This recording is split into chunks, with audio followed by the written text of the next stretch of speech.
क्या आप भी एसआई बनना चाहते हैं? एसआई मीन्स सब इंस्पेक्टर, जिसको हिंदी में कहते हैं दरोगा।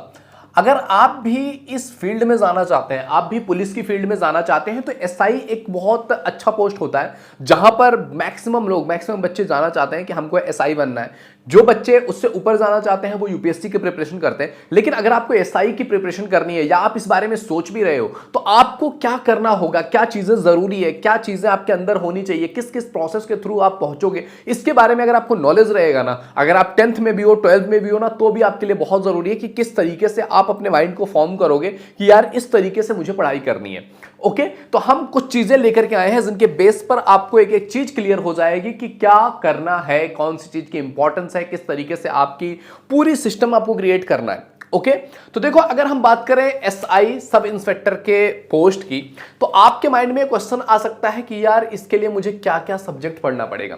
क्या कोई ऐसा सब्जेक्ट है जो मुझे मेरे 10th में 12th में प्रीफर करना चाहिए कि यार ये सब्जेक्ट है? जैसे अगर आपको डॉक्टर बनना है तो आपको बायो प्रीफर करना पड़ता है, अगर आपको इंजीनियर बनना है तो आपको पीसीएम सब्जेक्ट लेना होता है, फिजिक्स केमिस्ट्री मैथ। तो क्या ऐसा अगर मुझे एसआई बनना है, दरोगा बनना है, तो मुझे कुछ ऐसा स्पेसिफिक सब्जेक्ट चूज करना पड़ेगा? तो ऐसी कोई भी बात नहीं है, आपको कोई भी सब्जेक्ट चूज करने की जरूरत नहीं है। ये क्वेश्चन हो सकता है कि यार आपका कि कौन से ग्रेड आपके पास होनी चाहिए, यानी कि कितना क्वालिफिकेशन होना चाहिए आपका इस एग्जाम को प्रिपेयर करने के लिए, इस एग्जाम में पहुंचने के लिए। तो देखो यार, अगर आपके माइंड में आ रहा है कि कौन से एग्जाम में क्या हम 12th के बाद या 10th के बाद कर सकते हैं, तो नहीं। 12th के बाद अगर आप दोगे तो आप कांस्टेबल बन सकते हो। इस एग्जाम के लिए जो है मिनिमम जो क्राइटेरिया है आपका, वो ग्रेजुएशन होना चाहिए कि आप ग्रेजुएट हो। अब वो ग्रेजुएशन किस पार्ट से होना चाहिए, यानी कि किस सेगमेंट से होना चाहिए, क्या वो बीटेक हो सकता है या बीए हो सकता है, बीएससी हो सकता है, क्या होना चाहिए? तो इसमें किसी भी सेगमेंट से आप बीए कर लेते हो, यानी कि आप ग्रेजुएट हो जाते हो किसी भी सेगमेंट से, बीए, बीएससी, बीकॉम, जो भी आप कर रहे हो, आप ग्रेजुएट हो, तो उतना जरूरी है। बस ग्रेजुएट अगर आप हो गए हैं तो फिर आप इस फॉर्म के में भर सकते हैं फॉर्म और इसके लिए अप्लाई कर सकते हैं। ओके, अब बात करते हैं अगर मार्क्स की, कितना मार्क्स होना चाहिए, कितना परसेंटेज आना चाहिए। तो ऐसा कुछ भी नहीं है। अगर आप पास आउट भी हो, अगर आपने पास कर लिया है ना इसको, दैट्स इट। समझ रहे हैं? अगर आपने अपने ग्रेजुएशन में 10th 12th में पास कर लिया है, पासिंग मार्क आ गया है, तो आप इस एग्जाम के लिए अपीयर हो सकते हैं, आप इस एग्जाम को दे सकते हैं।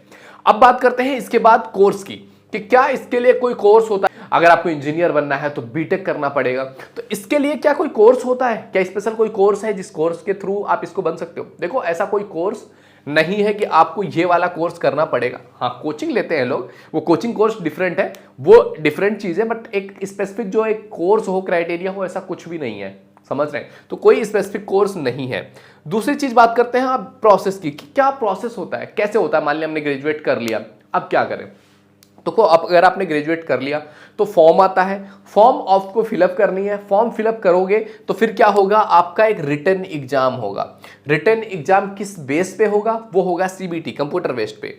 समझ रहे हैं? कंप्यूटर बेस्ड टेस्ट होगा आपका, सीबीटी रिटन होगा। रिटन जब आप क्लियर कर लोगे, जिसमें सब्जेक्ट्स आपके कौन कौन से होंगे, ये भी डाउट होता है समटाइम्स कि यार मेरे को क्या सब्जेक्ट पढ़ना है, रिटन में कौन कौन से सब्जेक्ट आएंगे जिससे रिलेटेड कुछ सेगमेंट आएगा। तो इसमें आपका Hindi subject, English subject, general science, general knowledge और रीजनिंग, ये सब्जेक्ट है जिससे रिलेटेड आपके रिटन एग्जाम में पेपर में क्वेश्चंस पूछे जाते हैं। ओके, तो ये सारे सब्जेक्ट से रिलेटेड रिटन एग्जाम होता है। एग्जाम एक बार आपने क्लियर कर लिया, फिर क्या होता है आपका फिजिकल। फिजिकल में आपका रनिंग देखा जाता है, आपकी बॉडी देखी जाती है, तो फिजिकल हो जाता है। एक बार अगर आप फिजिकल कंप्लीट कर लेते हैं, फिर आपका मेडिकल टेस्ट होता है कि क्या आप मेडिकली फिट हो, आपकी आईज, आपके बॉडी के पार्ट्स मेडिकली रूप से फिट है या नहीं है। देखो, समटाइम्स कुछ लोग जगह पे ऐसा होता है, फिजिकल पहले हो जाता है, रिटन बाद में होता है, कहीं कहीं रिटन पहले होता है, फिजिकल बाद में होता है, तो ये सीक्वेंस चल सकता है। उसके बाद मेडिकल होगा।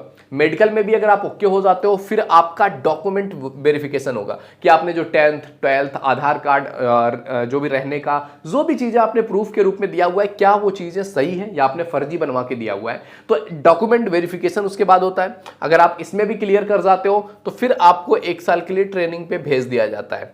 तो क्या होगा, रिटन होगा, फिजिकल होगा, मेडिकल होगा, डॉक्यूमेंट वेरिफिकेशन। अगर सब क्लियर है तो 1 साल के लिए ट्रेनिंग पे जाओगे। आप ट्रेन होकर क्या होगे, किस तरह से चीजों को हैंडल करते हैं, उसके बाद फिर होगी आपकी पोस्टिंग। अब पोस्टिंग होने के बाद सबसे बड़ी चीज जो आपके माइंड में आ रहा होगा कि यार क्योंकि मोटिवेशन तो चाहिए, हम क्या कर रहे हैं। तो मोटिवेशन ये कि सैलरी क्या होगी भाई। अगर हम इतना कुछ करके आ रहे हैं तो सैलरी क्या एक्सपेक्ट कर सकते हैं हम। तो एक जो एसआई की सैलरी होती है ऑफिशियल सैलरी, वो होती है सैलरी एवरेज 40 से 50 हजार के बीच में एक एसआई की सैलरी होती है जब आप ज्वाइनिंग करते हो शुरुआत में। तो एक शुरू वाले फेज के लिए एक अच्छी खासी सैलरी है।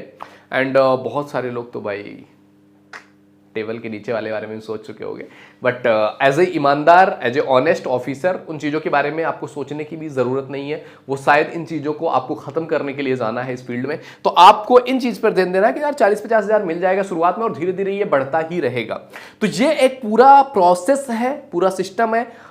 ये सारी चीजें अगर आप समझ जाते हो तो काफी अच्छे तरीके से आपका माइंड क्लियर रहेगा। और जब भी हमारा माइंड क्लियर होता है किसी चीज को लेकर के ना, हम उसमें अच्छा परफॉर्म करते ही करते हैं। तो ये क्लैरिटी आपको मिल चुकी है कि आपको सब्जेक्ट कौन कौन से रहेंगे, मार्क्स क्या वैल्यू करता है, कोर्स होता है, प्रोसेस क्या क्या होता है, कौन कौन से सब्जेक्ट्स होते हैं, कैसे कैसे कौन से प्रोसेस से गुजर करके हम पहुंचते हैं वहां तक।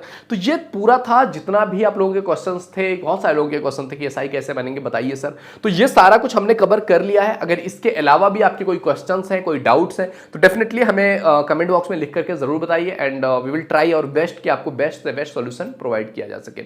ओके, तो आई होप ये वीडियो तुम्हें समझ में आया होगा। वीडियो पसंद आए तो लाइक जरूर कीजिए, पहली बार चैनल पे आए तो एक बार विजिट करके जरूर देखिए। If you think it is valuable तो आप सब्सक्राइब कर सकते हैं। ओके, तो मिलते हैं आपसे अगले वीडियो में, तब तक के लिए जय हिंद, जय भारत।